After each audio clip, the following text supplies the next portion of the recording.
Western Mass is a very small nonprofit that supports the education work in Holyoke and Springfield. Our mission is to ensure an effective educator in every classroom, and we all know how important that is.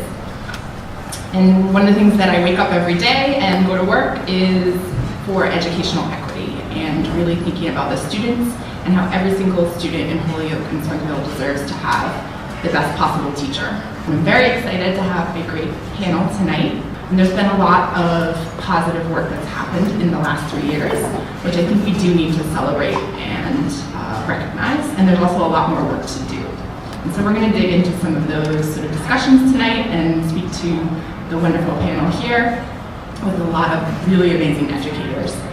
So I'm really excited, and I want to welcome you all to the new core members, to the current core members, to the alum, and to other special guests to be here. So I also love to introduce the Honorable Mayor of New York, of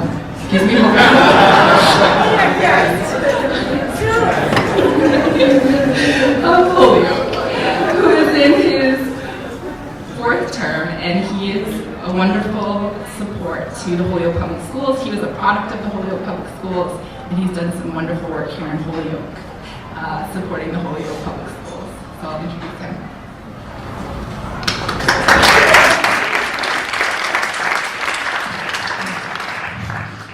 Thank you, Mama. I do not want to be the mayor of New York City, although sometimes I feel like I'm the mayor of New York City. But it's a pleasure to welcome you all to the city of Holyoke. Of course, thank Mama for the work that she does on behalf of Teach Western Mass. Thank Kwame for inviting me to be part of today's event here at Gateway City Arts in downtown Holyoke, and thank the panelists as well for the insight. I'm sure they'll share with all of you about what's happening here in Holyoke, across the valley, and the impact that all of you will have in our schools.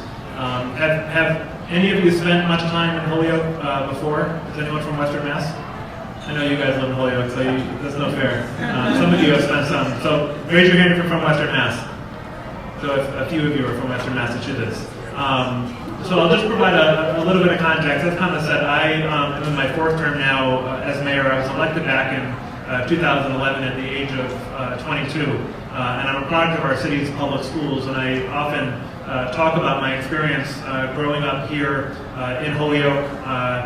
Went to Morgan Elementary, which is in South Holyoke, went to Peck Middle School, graduated from Holyoke High School in 2007, and became the first in my family to go to college when I got into Brown University. And I know there's some Brown alums in the room as well, and many Brown alums do great things, so I appreciate the connection. I know Josh went to Brown as well. I was waiting for him to do something.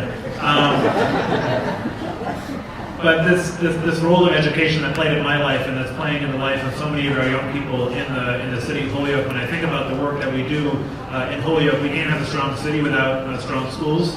You can't have strong schools without incredibly effective educators in front of all of our students, no matter what they look like or what neighborhood they come from. One of our frustrations over so many years has been this quiet acceptance of the way things are, and that if the kids in your neighborhood are doing okay, or the people that look like you are doing okay, you think that the public schools are working for everybody. Or if because I graduated and did well, went to Brown, they think that every student would have that same opportunity. And I think oftentimes we have to challenge ourselves to be very deliberate about what we're doing in our public schools to serve all of our students in Holyoke. Overall, our population is around 48% Latino, mostly of Puerto Rican descent, although there are some pockets of other immigrant groups, Colombians and Dominicans. But our school population, at least 80% students of color, low-income students. So the challenges here are great. But education should be our community's biggest equalizer.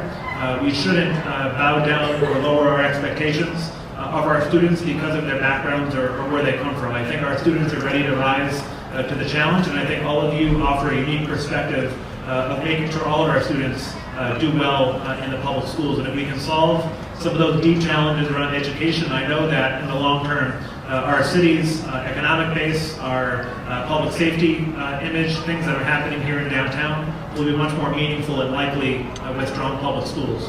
But with that said, you're also here at a really exciting time for the city. Not only do we have great indicators when it comes to public safety, economic development, private investment, this building is a great example of that. This whole corridor on Race Street with a canal walk and businesses expanding, more market rate apartments in the downtown.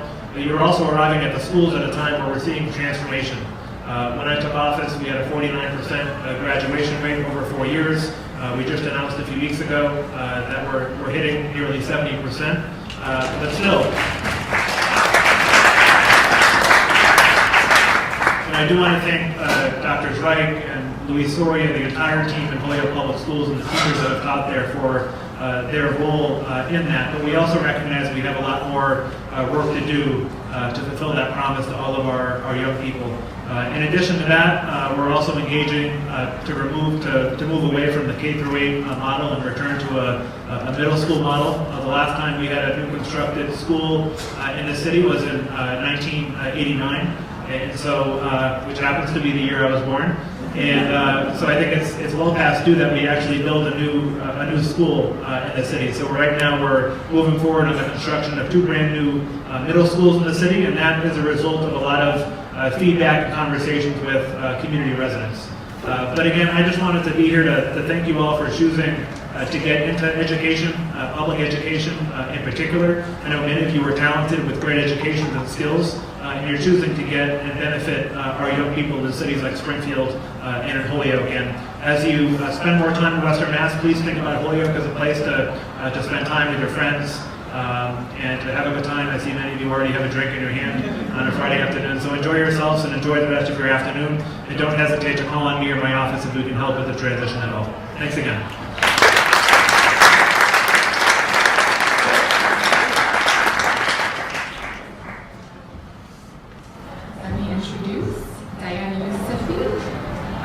Who is a core member from 14, and she's the Pioneer Valley Excellence in Teaching Award recipient.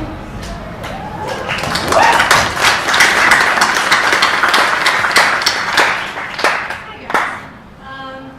So I'm a 2014 core member. I did the core in Boston. I worked in Holyoke before that, and I really actually wanted to teach in Holyoke.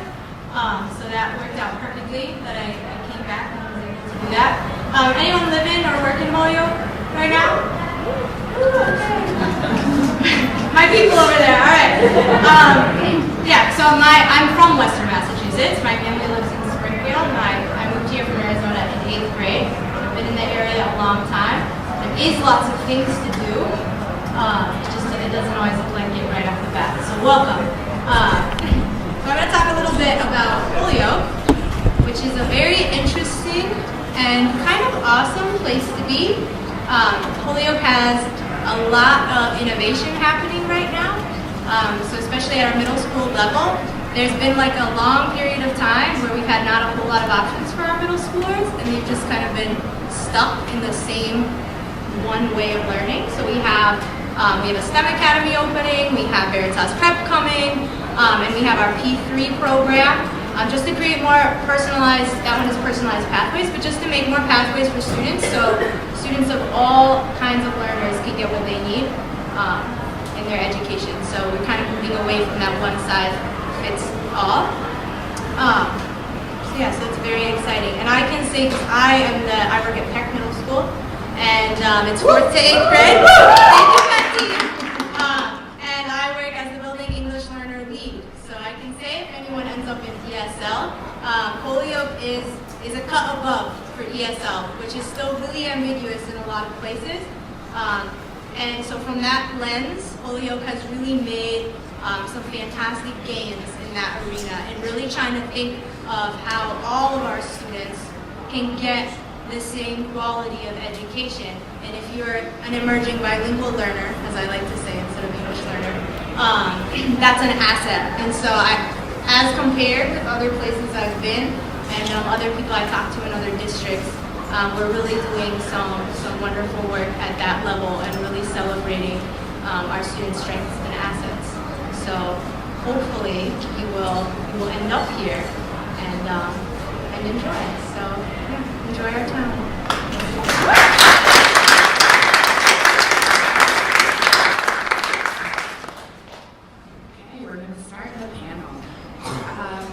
Hello, everyone. The first time you answer a question, if you could introduce yourself, your role, a little bit about what brought you to Western Mass. How does that sound? Yeah? Okay. Josh, I'm going to ask you first. Boston guy goes first. Yes. Hey everybody, can you hear me? Okay. So, yeah, so Josh is going to go first. And in addition to introducing yourself and your role, what's been the most exciting about TFA's work in Western Mass, and what have been some of the successes and challenges? Okay, seriously, can everyone hear me? I have a thing about this, really? Okay. So, my name is Josh Bieber. I am Justin's handsome older brother. Gosh, come on, I thought I was going to laugh. No relation. Stuffed room. I'm trying to break them in for everybody. Thank you, Vanessa. I am the executive director of Teach for America in Massachusetts, the proud executive director. And for those new core members in the room, welcome. And when you join and it gets hard in September and October and you have a really tough day, I want you to remember that I was the first person to buy you a drink. Oh my God, still, my 2 jokes, nothing. All right, okay, so let's get serious. So I was a 2004 Teach for America core member. I taught 5th grade in Phoenix. I came to this work as an unexpected recruit, did not want to teach, did not want to do Teach for America. I didn't think it was a good program. Actually told my recruiter all the reasons I thought they were destabilizing core communities, not helping it. The karma of that moment has come back the past 15 years many times. But I joined, and my students changed my life, and I'll probably talk more about that tomorrow. And then I moved back east after my core experience, joined staff, and have been the executive director for the past 10 years.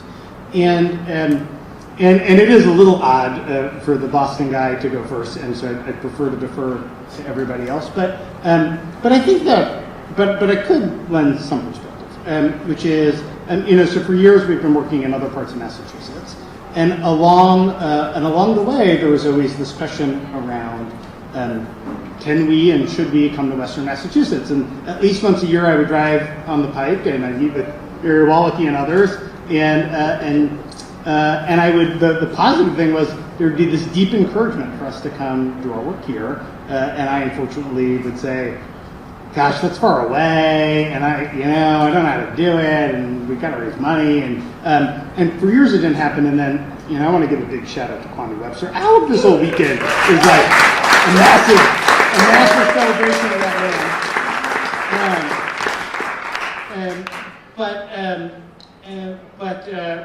But we came, and here's what I'd say. Like, the story in Western Massachusetts is clearly not, this is a Teach for America weekend for the most part. We should all be really conscious not to make it a Teach for America story. There is like wonderful, long-standing, incredible work happening in the communities here. But what I will say, and what was profound for me, is how deeply and quickly people welcomed us in. So, like, the beginning of that narrative was a real one. People were asking us to come here. That's actually not always the context in every place across the country. And what we have found pretty consistently is a community of students, parents, and leaders who unequivocally want what's best for their kids and their cities, and who recognize that for lots of reasons, all of the resources and opportunities don't live here in the same way they do in major urban cities like Boston.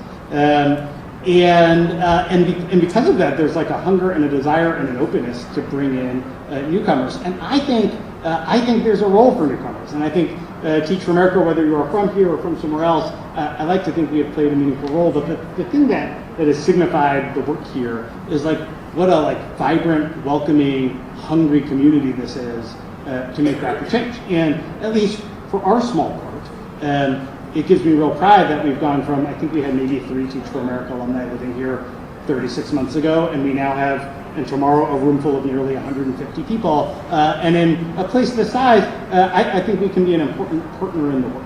And we have alums leading institutions at every level, and kindred spirits, and helping us be our best selves. So that is a long way of saying, as the Boston person, the more common refrain in my household in the past 2 or 3 years with my wife, also TFA alum, is, honey, I think we should move to Springfield. We could afford a house. People would be nice to us, and there's important work to be done. And so I'll leave it at that note. This just feels like a warm, positive, important place to be, where there's there is a lot of work to do, and I'd like us to do it together. Woo. We should definitely move. Okay, Rachel, you ready? I'd love for you to introduce yourself, and also why did you start Veritas Prep, and what is Veritas Prep Polio? Okay. So I'm going to introduce myself. I read in the panelist information that we were supposed to chat for about 2 minutes, so Josh has completely blown that out of the water. So I have permission to do that as well. So I'm Rachel Romano, and I'm the executive director of Veritas Prep. Woo! And we are a charter school in Springfield. We've been open for 6 years there.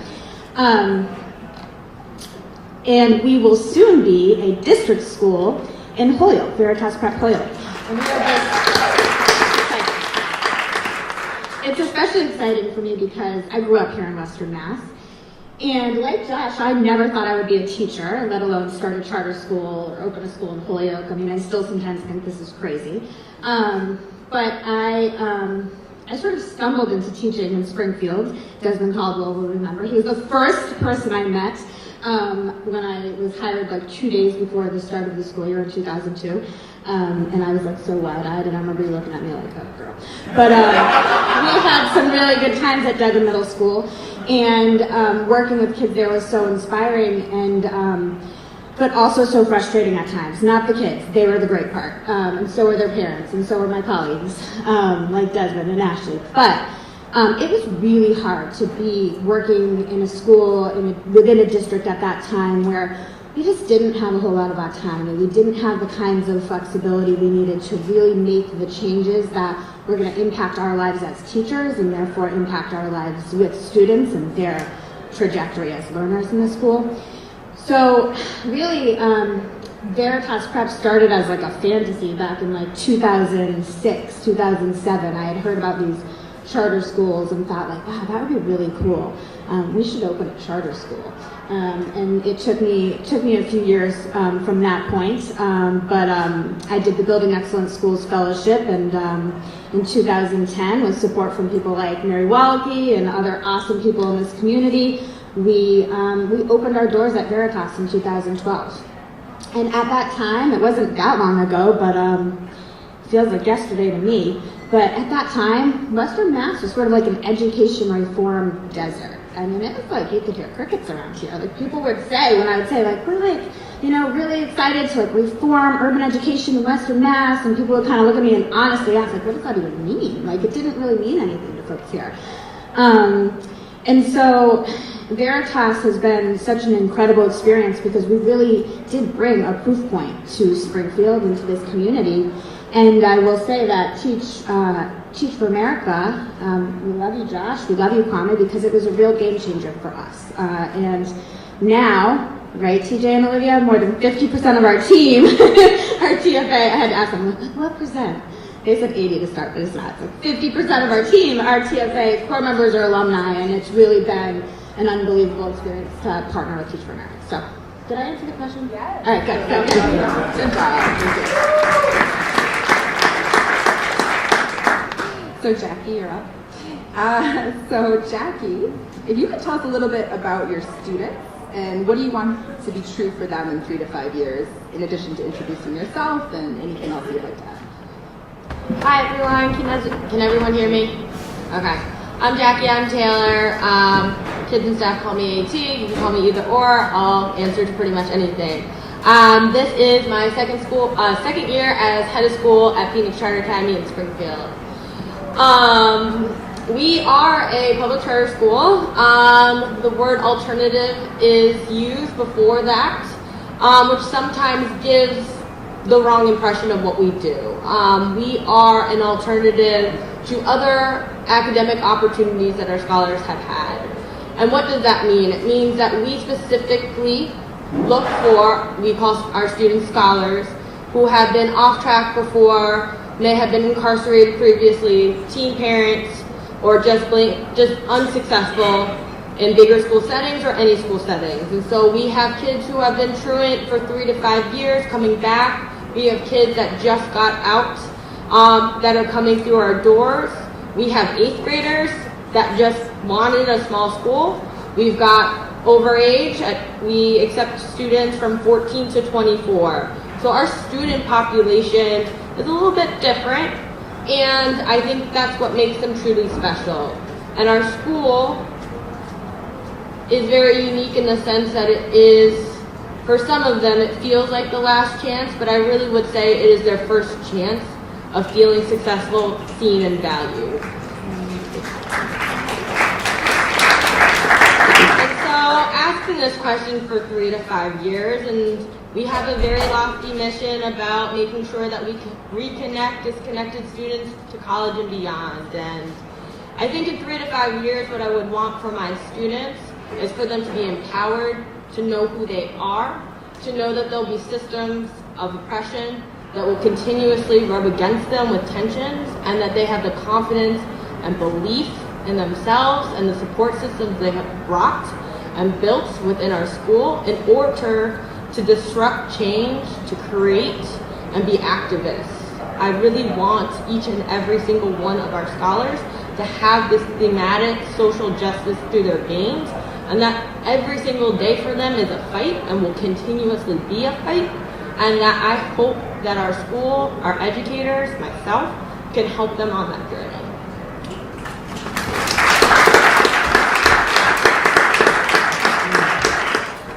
My favorite part of her school also is that they have a daycare, which I think is adorable in the school. Okay. So, Nate, can you talk about your school and what it was like to found a school within the Springfield Empowerment Zone? Like, what does that mean? And what is this autonomous zone, and how does that play out for you, or anything that you want to add around that, particularly because you came to Western Mass from New York to do this work? Yes. Hi, everybody. Nate Higgins, founding principal of Impact Prep. We operate under the Empowerment Zone. And I have to thank people like Rachel, because people learned in Springfield that you need autonomy to lead successfully, and that's why I exist today. That's why Impact exists today, because of the Empowerment Zone. And I'm teaming with Springfield Public Schools to bring about real change. So you started the conversation. I'm going to try to finish it, right? Autonomy, it really, we operate, we're a school within a district that operates the way we best see fit. A lot of us know that, people on the ground really understand our issues, and issues are different for each school, even though it's a part of a larger conversation. And we get to decide what we really do.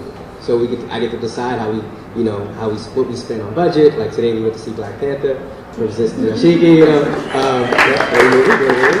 I get to decide, pretty much the curriculum we use. I get to decide many different things. And it's kind of great because I get to build my plane and fly it at the same time. And, our first year we had really, really great success.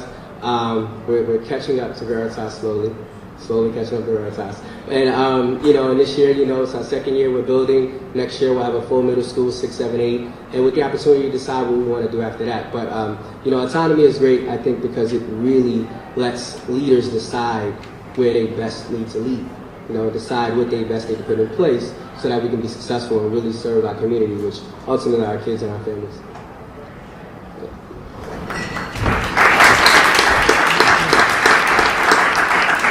I'm making eyes at Modesto, so he knows he's next.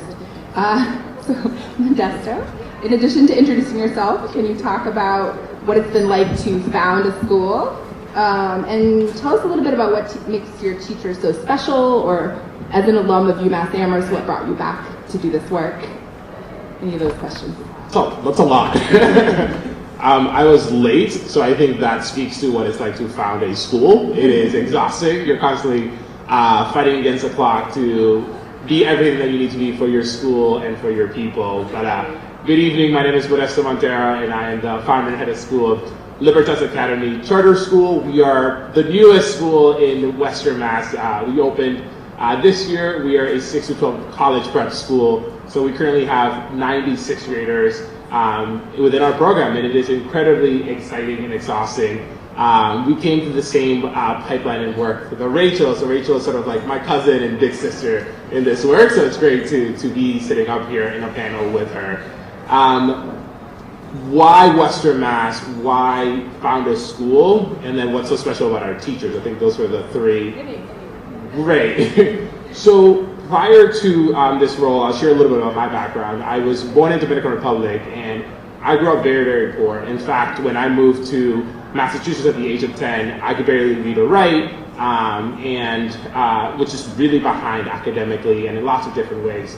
But I was fortunate that we moved to Milford, Massachusetts when we migrated to the States, which meant that I attended some really good, if not great, schools, middle school and high school. I had phenomenal teachers that prepared me for high school and for college. So by the time I graduated from my high school, I was on the college prep. I chose UMass Amherst because one of my favorite teachers went to UMass. And again, I was living in many ways the American dream. And I thought, I'm an awesome little Dominican kid who grew up in a white middle class community. I'm living the American dream like every other immigrant student.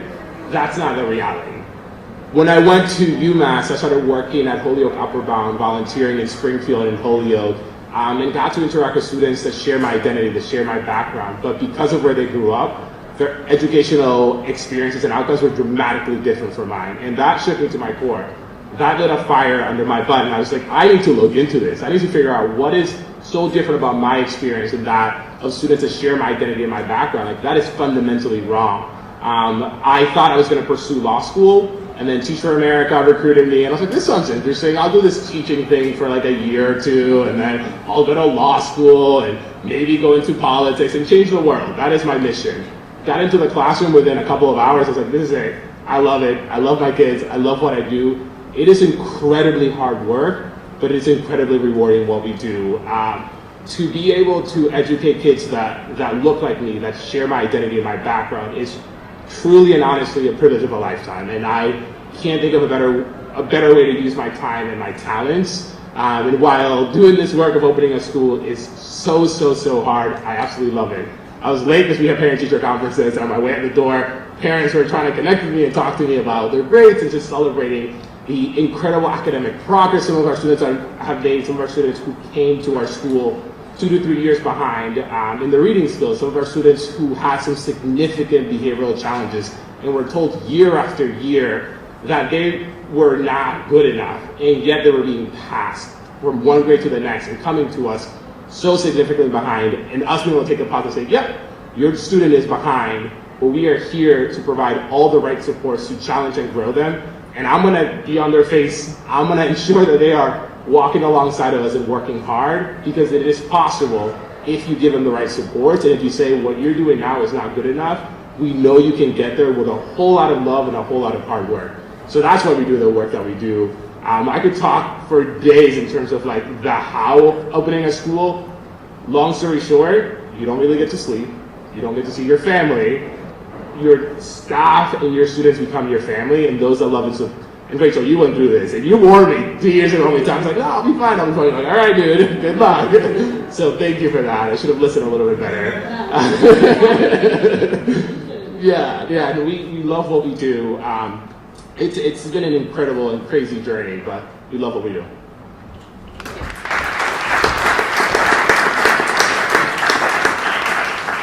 So Luis, you came from, as the Chief Academic Officer, you came from Chicago here to do the turnaround work. And so I'd love for you to talk about, introduce yourself and what brought you here, and what is it about turnaround work that brought you here, and what are the essential ingredients to making that work? The essential ingredients for turnaround? Yeah. In 2 minutes. Yeah. I can do it. I'm actually going to time myself with the 2 minutes. Buenas tardes. Oh, ¿qué pasó? Buenas tardes. ¿Cuántos de ustedes pueden hablar en español? Alza sus manos, por favor. You're hired. Filming today, this afternoon. No interview, you're hired. I do want to say that I am from Chicago, born and raised in the Midwest in Chicago. Yes. And in Chicago, I was a teacher, principal, and then I was so in Chicago, there's 400,000 students in Chicago. So there's geographic networks, and each one of them has a regional superintendent. It's really an assistant superintendent. That's the role that I left to come here to Western Mass. And when I left Chicago, I decided to come to Massachusetts, and my friends, my colleagues were like, Massachusetts? You know, like, what do you know about Massachusetts? When have you been there? How do you love it? You know, like, I said, I can't even spell it. But I came and I fell in love with it. So much the mayor, who you heard earlier today, pressured me to buy a house here in Holyoke, and I did. So I'm committed to Holyoke 100%. And then my husband and I, we closed on our house on Halloween. So I was like, what does that say about my future here in Holyoke Public Schools? One of the things that I love about this entire section of the Commonwealth, and especially here in Holyoke, right? So you think about your career, and as you're embarking on your career, you really need to choose the best spot, right? In Chicago, TFA means teach for a while. And what I have found here is that TFAers, especially like the folks in PEC, so I just want to give a shout out to PEC and to Diana Yousefi, who you heard earlier today. She's the winner of the Grinspoon Award this year, recognizing her outstanding teaching. It's amazing, right? I want to give a shout out to Diana. What I have found here in Western Mass is it doesn't mean teach for a while. It means teach with full heart and full dedication. If you want to work in a district that enables you to have choice and voice, that enables you to think, how do we turn this district around, right? What do we need to do? A district that has been underperforming, not just for a couple of years, for a long time.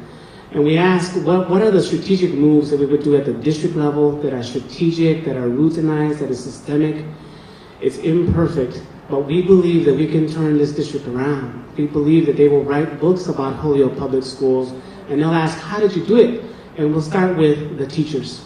Because what matters most is what happens in the classroom every single day. And we believe in supporting teachers. And one thing that we need to do, I think about my first year as a teacher, somebody said, here's your mentor teacher. And she would check in on me once a month at the bar and ask me, how's it going? How's it going? And I would say, yeah, things stink. I said, yeah, good, keep going. Come back tomorrow. And so I did. And I wish I could tell you that it was a different story in Holyoke Public Schools, but it was not true. So one strategic move that we are doing here in Holyoke Public Schools is when we take new and novice teachers, we embrace you, and we do everything that we can, including when you kick off a 2-week induction, where we really talk about what are those routinized systems that enable you to be successful in your first year. Everything from social emotional learning, a growth mindset, self-regulation, those things just don't happen. You have to help teachers understand what does it mean to have mindfulness every day in front of students.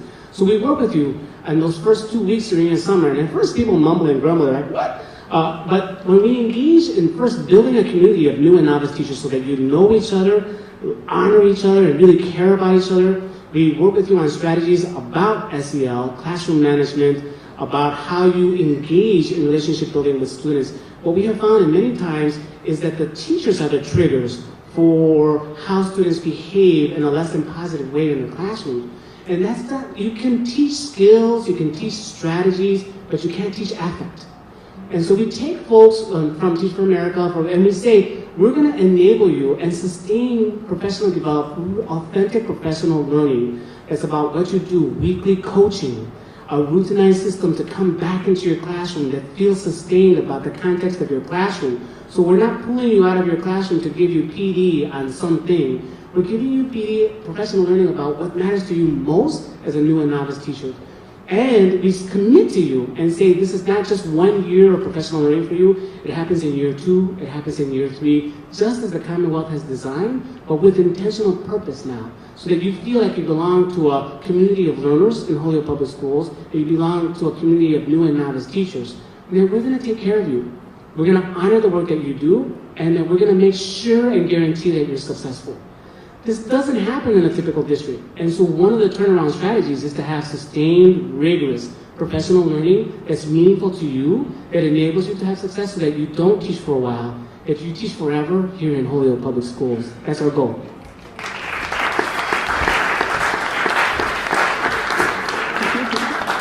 Thank you. Tiffany? Hi. So you're the executive director of schools, and you work with a subset of Holyoke Public Schools. So if you could just talk about your work and your role and what is it that you do? Well, I don't feel like I should have had to follow that pitch, but thank you, Luis. That was amazing. Teach at HPS. Your takeaway is come to Holyoke Public Schools. Tiffany, take it away. Thank you.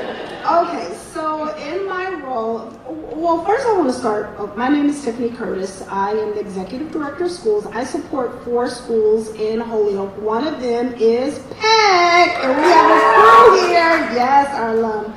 I want to talk about, though, how I got to this role, because I think it's important in terms of teaching for a while. I started off in '92 as a math teacher in Los Angeles Unified School District. I then got recruited to Las Vegas to teach in a charter school by an alum who wanted to do some transformational work in Las Vegas, so I joined her team. While I was there, Teach for America was on this movement to place alum as school leaders, principals, and they had this initiative. And so they were opening a new charter school in Las Vegas, and they said we only want an alum to lead this work in this new charter school. And so they said, go to Tiffany. And I was like, don't really want to be a principal. And Teach for America, we just had gotten a new executive director. A lot of movement was going on in Las Vegas Valley, and they were like, you're going to lead the new charter school. I was like, okay. So I became a principal of a charter school. We had a phenomenal opportunity to do great things, and we did do great things. So then I was in this national charter school organization doing really great work, and I was on a national academic team, and then I got recruited to New York to do some turnaround work. So I'm in New York, I'm doing turnaround work, and it's going really well. And Teach for America contacts me, and they say, hey, we have the School Systems Leaders Fellowship. And I'm like, yeah, no, I'm doing really great work. And not only is it really great work, but it's like, we're getting results, you know? And so I go to the collective. Does anybody know the collective? You know about the collective. So I go to the collective, right? I go every year, and they corner me at the collective, and they like, the application is due in like 10 days. You need to apply. I'm like, I don't really want to apply. So I apply. I get in, and they're like, so now you need to find a job that qualifies for the fellowship. I was like, but I really like my job. And they're like, no, but your job doesn't qualify. So I have to find a job that qualifies for a School Systems Leaders Fellowship role. And I don't find a job. And I say, so it really wasn't meant to be TFA. Like, I've done everything over the past 23 years that you've asked me to do. And like, I need a break now. So then they say, well, this guy contacts the fellowship, or Holyoke contacts this guy, and he says, we have this role in Holyoke. And they contact me and say, hey, we want you to talk to Holyoke. I'm like, no, I really signed my contract for next year, and I want to keep my commitment. And they said, we want you to talk to Holyoke. And that's how I got to Holyoke, through the TFA fellowship. And I'm in a 1-year fellowship for a school systems level role. And it says you have to be no more than 3 levels away from the superintendent in the role. And so I'm in a fellowship of 18 other people, and they're like several roles away from, or levels away from, superintendents, because they're in larger districts. And I come here and I get to speak to my superintendent, like today at 6:30 in the morning, or like last Friday, 6:30 at night, Louise. But we get to speak to our superintendent all the time. And in my role in supporting my 4 schools, when my colleagues talk about autonomy, I've had a lot of autonomous roles as a founding charter school leader and as a turnaround leader. But now as a district leader, to have the kind of autonomy where I can walk into my 4 schools with my 4 principals and say, like, we got this. Like, yep, there's a district. Yep, we have a turnaround plan. But like, we are the unit of change in this building. Like, yep, we're part of a larger system, but the decisions we make affect our children, our community, our families, and we get to make them. And by the way, let's just make sure they're in collaboration with the district's turnaround plan, right? But a lot of flexibility to do the work. So when I think about like autonomous leadership, and I think about Holyoke and the work that we're doing, this is really one of the best jobs I've ever had because of the impact that I'm having on the community. I love the work in Holyoke because it's like gritty. It's like gritty, it's real, it's every day, it's on the ground. I've been with the PEC crew all week, and it's been an amazing experience to think that, like, this chick from 92 back in LA when TFA really didn't know what now they know what they were doing. In 92, they didn't know what they were doing. And to think that like all these years later, TFA still has this huge influence over my life professionally and my work, so much so that I will move to a place called Holyoke that I never knew existed, to be a part of a fellowship, to do some work that is so amazing with the superintendent and a chief academic officer that's on the ground doing the work along with me, because they're also school supervisors as well. And I think that if you come to Holyoke, you will truly be a part of a family that has the ability to do the work in schools that makes a difference in the lives of children.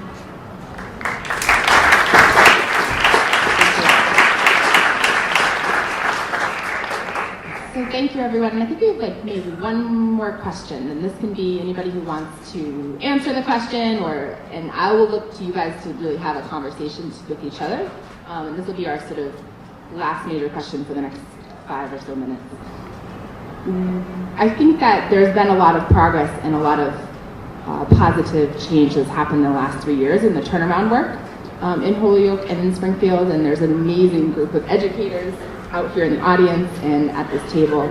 You know, looking forward, like where do we need to go in the next 3 to 5 years? What are the 1 or 2 things that you think are really going to make the difference? If our vision really is an amazing education for every single one of our students, all of our students, right? They deserve that. So what are sort of the things that we need to do to actually make that a reality? Because I think, you know, this is the conversation I think that's happened across the nation and many different communities. I really believe in Western Mass as a region that we can actually achieve that.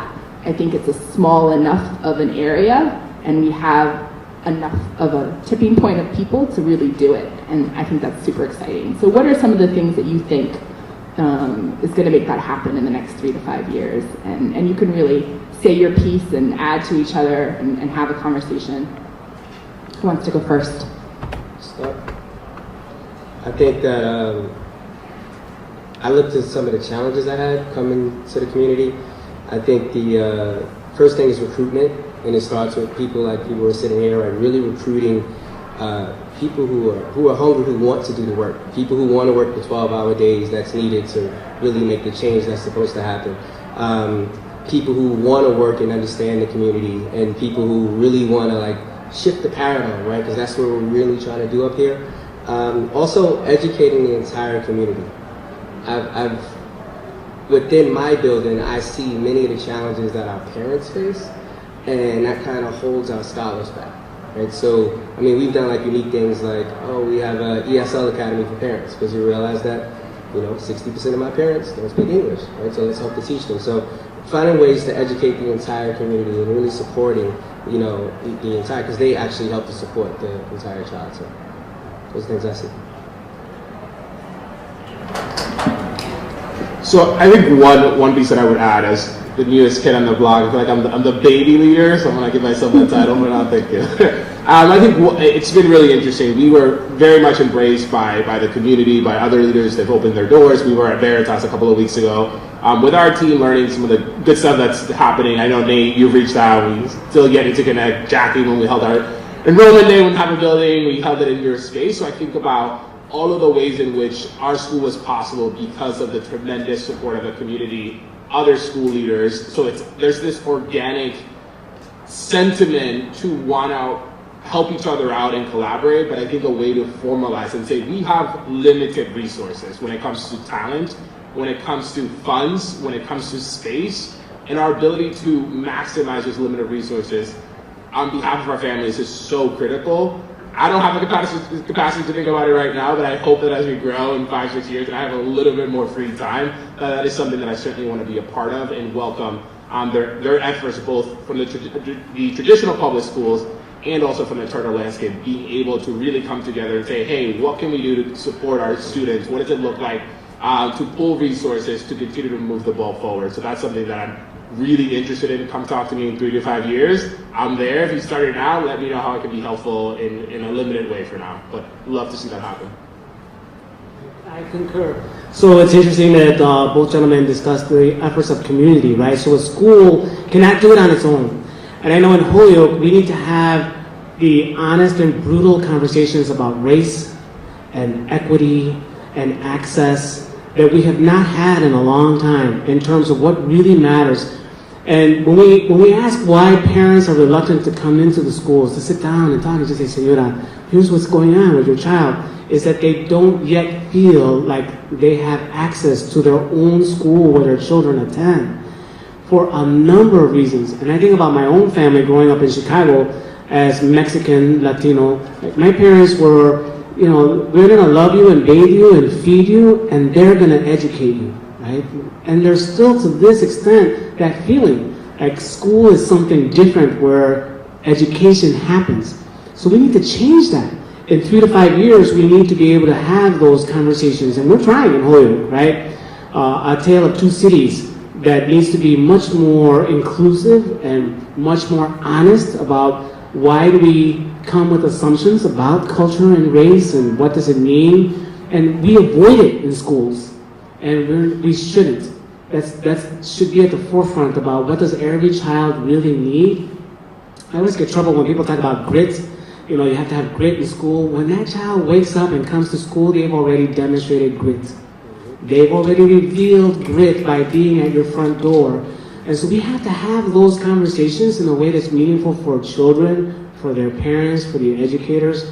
We're at a tipping point. I agree, Pema. We're at a tipping point now where we're honoring those conversations. SEL is not a talking point. It's the way we do school. And we have to have those conversations more often, every day.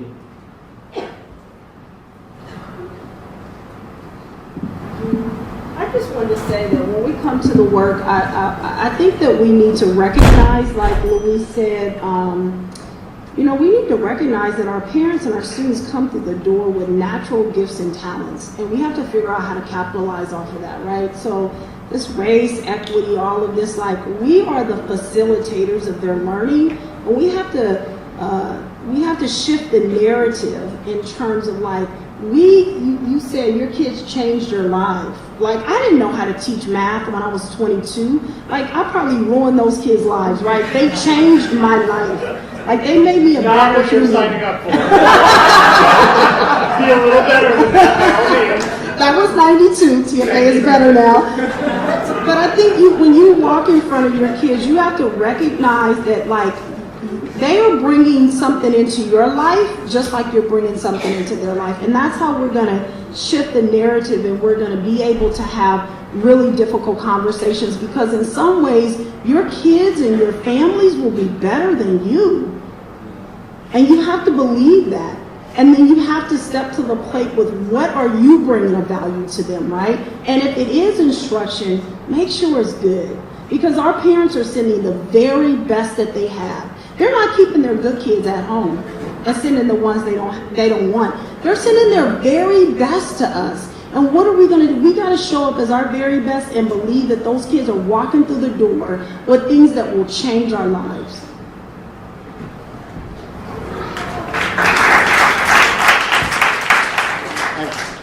So I think we've had a few paradigm shifts at Teach for America over time. And I think for a long time in our organization, whether we realized it or not, we were inherently focused on the individual as the unit of impact, and the individual being the teacher. And God, I believe that a teacher can have such enormous impact on the lives of students. If you're a student, you get one shot at 4th grade, you get one shot at 8th grade, it doesn't matter. Yeah. And I do think that paradigm alone was somewhat incomplete, right? That it shouldn't be teachers alone, individually in their own classrooms, burdened to do it all. And so I think somewhere along the way, that paradigm evolved, and we started thinking about the long-term commitment that it takes to enact change, and thinking about individuals at multiple different altitudes of the work. And like, you see it represented here, running schools, running systems, creating policies, supporting like broader wraparound services and everything in between, and how vital it is to have talented leaders, hopefully who have the conviction they had in the classroom, to then do that work in so many different ways. I actually think in the past year or two, and that's been like the way we've articulated our theory of change for a while. I think in the past year or two, I know we've been thinking that even that mental framework is limited as well, because it still centers it in an individual way. And that we need those great teachers and we need those great leaders. And we've been talking a lot now about what does it take to then have like collective strength and collective impact and collective action, maybe to Modesto's point. And I think increasingly we think something in that like hard to describe but real thing, like the collection in a coordinated and community-oriented way of those great individuals doing the work together in classrooms and schools and systems and everywhere in between, that's the path forward for actual systems change. And, you know, I don't know that anyone in the country would say that's gotten figured out yet, but I will say, in all seriousness, when I think about a place like Springfield and Holyoke, there can't be somewhere better positioned to do that kind of work. And the reason I believe that is because if you like study any kind of meaningful social movement, like the connective tissue that brings that together isn't just the strategy, it isn't just the action, it is the relationships, it is the trust, it is human beings doing that work together. And size and scale and proximity and like connectivity matter in all of it. So like, I hope people have gotten a lot out of what has been said tonight. I'd love for people just at a meta level to actually step back and see what is happening. I mean, there are not a lot of big cities where like the mayor, the superintendent, the biggest philanthropist, every leader in town is like coming to kick it with a bunch of young teachers. Like that's not happening in Boston. I don't think Mayor de Blasio is kicking it right now with like a bunch of new rookie teachers. Like that could happen in places like Springfield and Holyoke because this is a small, connected, powerful community that like where people are doing this work together. I mean, these are leaders in different cities across sectors, which doesn't always have like a history of collaboration. And yet, like, I think you can actually see the relationships and bonds that already exist. I think that is the invisible but very real connective tissue that can move systems. And so when I think about the next 3 to 5 years, and actually, I think hopefully our unique role is like bringing more and more people to be a part of that community and working hand in hand, arm in arm, which doesn't mean you have to agree on every action, but does mean like we continue to fill rooms like this, where there are teachers and principals and mayors and everything in between, like ready to do the work. That gives me great promise. And even the guy from Boston gets invited to be on the panel, right? Like it is a welcoming place. So that gives me real hope and gives me like lots of hope about even this weekend as a touchstone and a launching point. Can I add?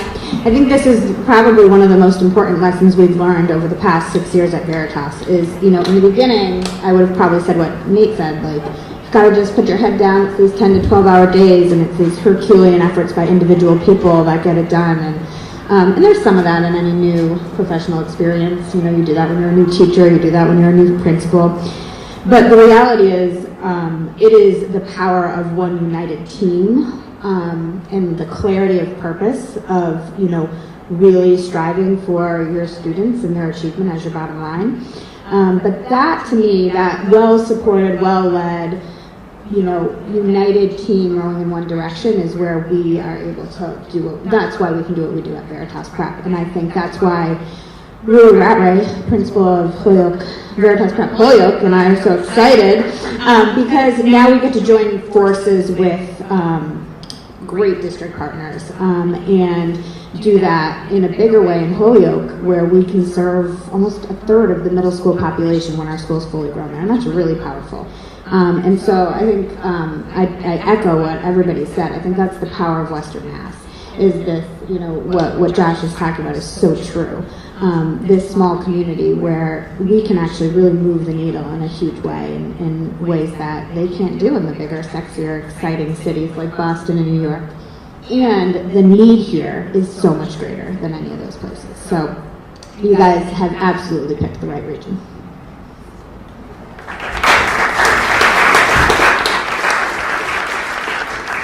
I want to thank all our panelists. I want to thank all the audience members. Thank you for being here. And we are transitioning to Katrina.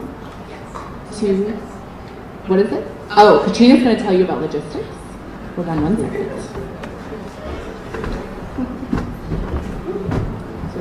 Hello all. Before we transition, can we please give one big round of applause to both Pema for moderating and all of the panelists.